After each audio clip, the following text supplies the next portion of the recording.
Good morning. This is Pastor Fred. We're ready for our New Testament reading. We're reading today chapter 7 of the book of Matthew, the Gospel of Matthew. Chapter 7 is the conclusion of what they call the Sermon on the Mount, where Jesus is preaching. And you'll notice that 5, 6, and 7, all the words are in red. It's one big sermon Jesus preached.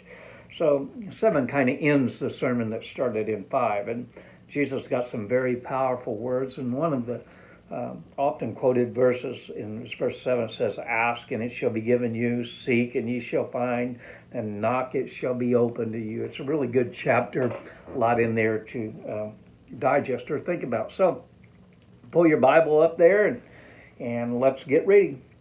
"Judge not, that ye be not judged. For with what judgment ye judge, ye shall be judged. And with what measure ye mete, it shall be measured to you again. And why beholdest thou the mote that is in thy brother's eye, but considerest not the beam that is in thine own eye? Or how wilt thou say to thy brother, Let me pull out the mote of thine eye, and behold, a beam is in thine own eye? Thou hypocrite, first cast out the beam of thine own eye, and then thou shalt see clearly to cast out the mote out of thy brother's eye. Give not that which is holy unto the dogs, neither cast ye your pearls before swine, lest they trample them under their feet, and turn again and rend you. Ask, and it shall be given you. Seek, and ye shall find. Knock, and it shall be opened unto you.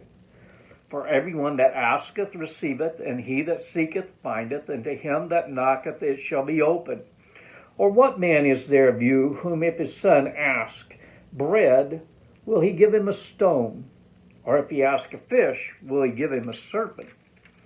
If then ye, being evil, know how to give good gifts unto your children, how much more shall your Father which is in heaven give good things to them that ask?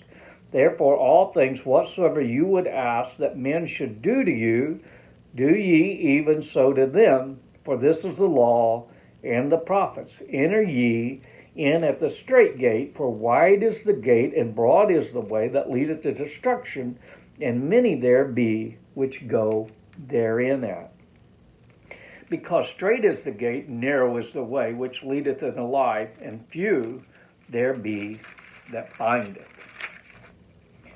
Beware false prophets, which come to you in sheep's clothing, but inwardly are raving wolves.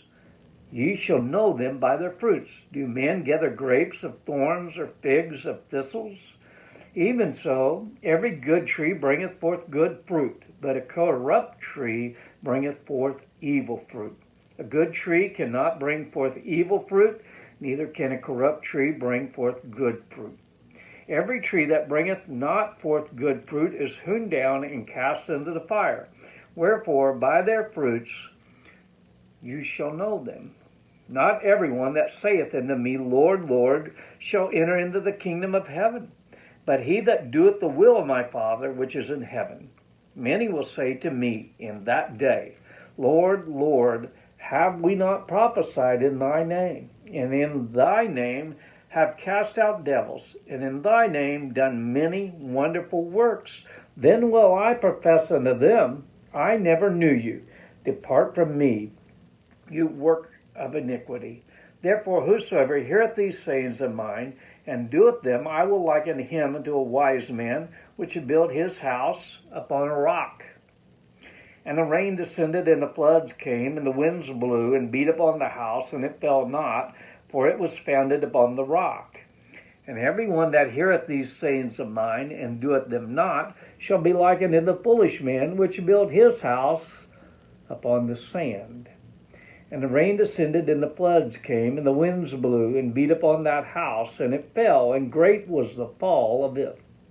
And it came to pass, when Jesus had ended these sayings, that people were astonished at his doctrine, for he had taught them as one having authority, not as the scribes. Sure is a lot in that chapter to think about. Have fun thinking about it. May God add his blessing to the reading of his word. God bless.